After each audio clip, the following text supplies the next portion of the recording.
Ladies and gentlemen, welcome to the studios. My name is STM, and I bring you a very special but very quick introduction to the project that has been worked on for a while. As Al, Red Sox fan, there he is, Al.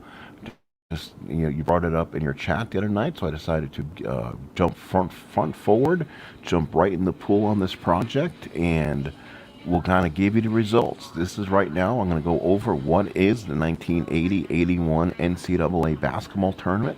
I will also go over the bracket, the rest of the scores, and what to look forward to for the tournament. This will be played with Courtside college basketball, a Lance Hafner game, as you do get to, it's a great game. You get to choose all your shots, make your player substitutions, choose millions of defenses, and it gets updated every year. There is a community that updates this game. Even though the game is no longer made, it's updated every year by a fine community of people, kind of like the football game that you play. So it's a very community type project, and we got some great people working on teams every year with football. It's a great football game. I haven't played on this yet.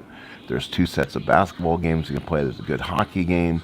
The boxing is a little bit tough to get through. There's a decent baseball game called Full Count Baseball. That's also something to look at also. I haven't gotten those games up on the channel so far, but to me, my favorite game so far is the basketball. Football, there's a lot of options you can do with also college and pro. They have, again, every single team you can imagine you can play on there and what team you want and versus who and everything else. But this is the project, the 1980-81 NCAA Basketball Tournament. I'm going to go over the regions. I'm going to go over the teams and how we got here so far. I decided to auto sim the first round, and then we'll be down to our 32 teams.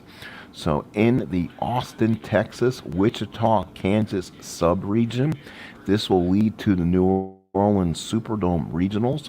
It was Missouri defeating Lamar 79-57. Lamar actually won the actual game, but they'll be playing the number one seeded LSU and in the next round. Also, it was also Arkansas defeating Mercer 66-49. That leads to a very interesting game versus Louisville, the defending NCAA basketball champions of Dr. Duncanstein's team.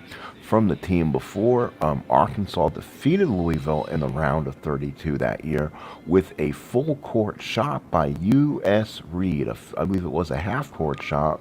And now you can find that game on YouTube, or find that shot on YouTube. It's one of the most well-known ending shots of an NCAA basketball game. I believe his name was U.S. Reed. Also down in there was Wichita State on their home court defeating Southern 68-58. Southern stayed in there for a while. They'll be taking on the Iowa Hawkeyes, but unfortunately for Iowa, Wichita State will have their home court backing them in the next round. It was Kansas defeating Ole Miss 74-64, and they'll get the Sun Devils of ASU. Let's go into the next round of matchups here.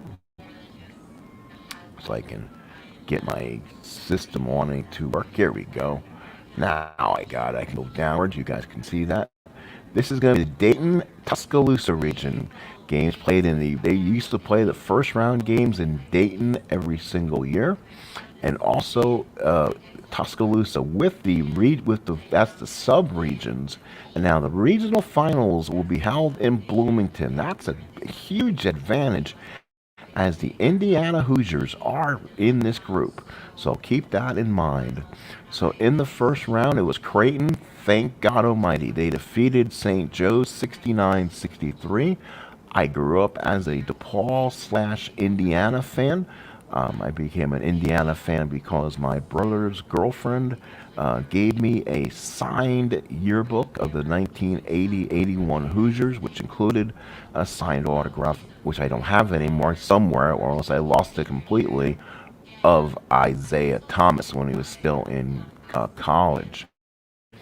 which is a bummer. But the entire yearbook was signed. Unfortunately, Bobby Knight didn't sign it, but all the Hoosiers did actually that year.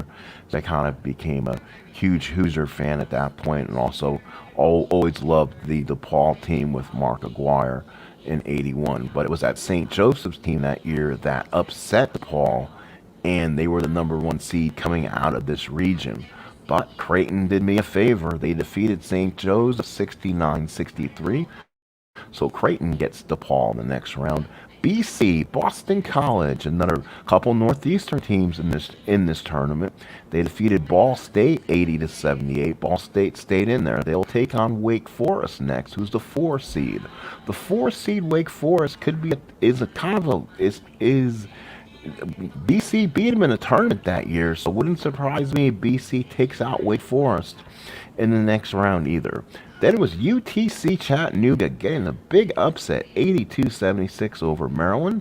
They will get the #3 seed, and eventual national champion Indiana Hoosiers, #3 seed. So now that should be good. I think they got a break by not facing Maryland, but UTC Chattanooga kind of came up and got the big upset there.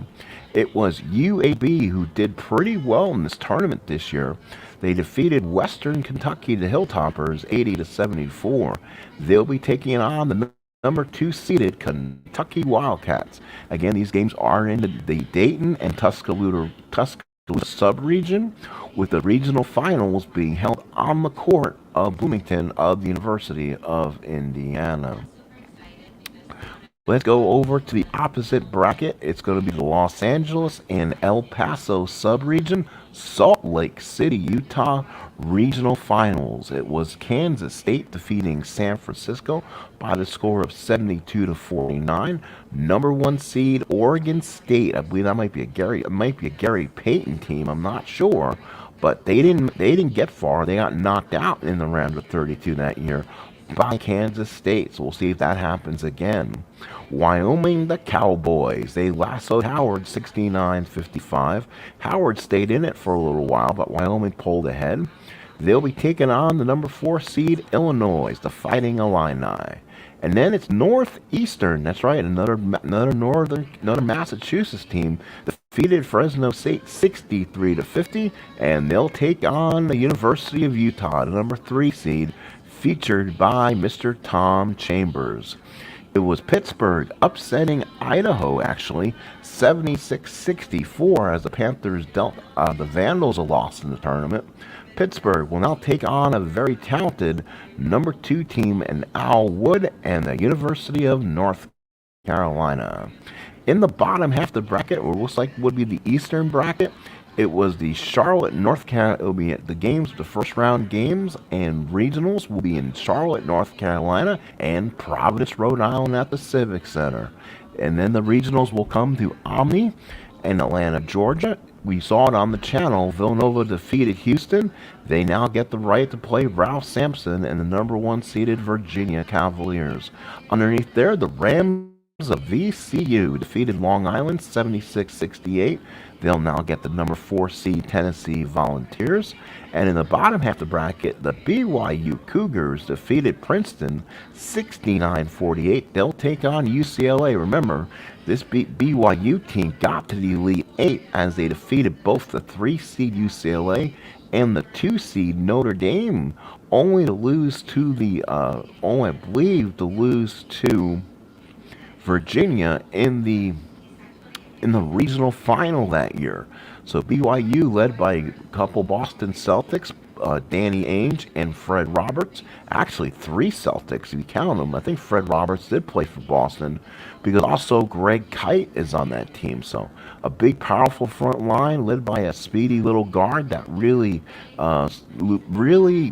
showed the nation how good he was that year, as they got past UCLA. And in the big game, when they defeated the #2 ranked Notre Dame, that was featured with a Kelly Tripucka, Orlando Woolridge. It was probably one of Digger Phelps's better teams, and now they'll get that shot.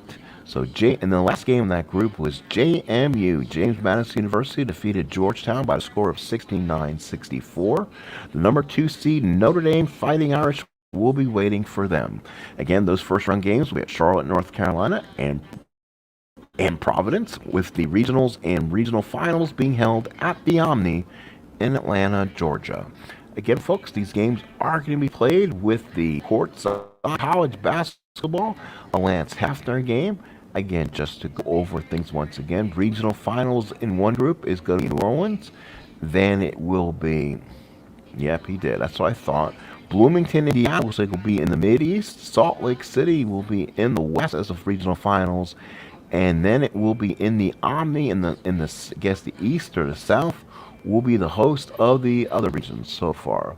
Have we got any? We had a couple upsets so far, not a lot.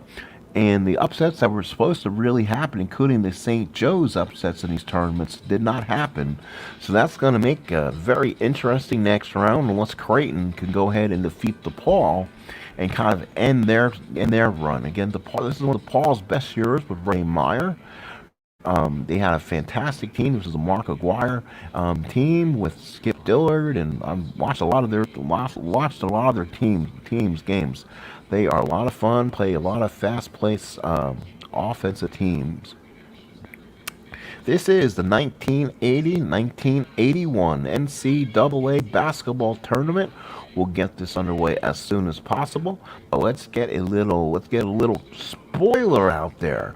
We're gonna preview a game later. We're gonna do Pro Wrestling Superstar later, as the Portland region will start. So I'm running a Portland region in my promoters league, but I'm going to do something a little bit different here in the beginning. I'm actually going to go ahead and pull the actual cards out, and I'm actually going to roll cards and dice with these guys. So I got the 8 participants of my 8-man Portland Northwest Championship Tournament. So there's first 4 matches.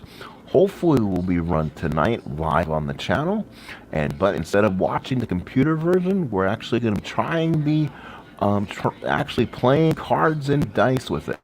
It is a fun game. You can do that too. All you have to do is export the cards that you want, print them as PDFs, and then you can print the cards out, and you can play it almost like Glory Days boxing. All you need is 4 dice, really. You need a pin chart, which I can probably send to you too if I have it somewhere. And also the rule book is helpful too to have, because they do have some rules you want to make sure you follow pin wise, and what you can do and what you can't do. But I'll try to go over that when I'm here later on today. We'll probably get something else going on. I'll be on 2 or 3 times today, probably playing. Gonna have some lunch in a little while, and then I'm probably gonna go ahead and play some in my World Series replay. And then later on tonight, a main event. It will be Portland Championship Wrestling cards and dice using Pro Wrestling Superstar. So please be with us tonight for that, as we'll have a lot of fun going back into time as Buddy Rose, Rick Martel, Colonel De Beers, or Ed Wisniewski as he was known back then. Ken Patera, Superstar Billy Graham will be in the tournament. 8 of your best stars coming out of Portland will come in and try for the belt. As tonight will be the first round matches, so you'll see the first 4, and then we'll go from there. Well, folks, thank you so much for coming in. I appreciate everyone for doing so. This has just been a quick video to show you the NCAA Basketball Tournament, how I've done so far with this. I am through the round of 48. Now I'm at the round of 32. Get this done with, and we'll be round of 16. I'll go ahead and pick and choose some games, and then later on today you'll see me again for some more baseball.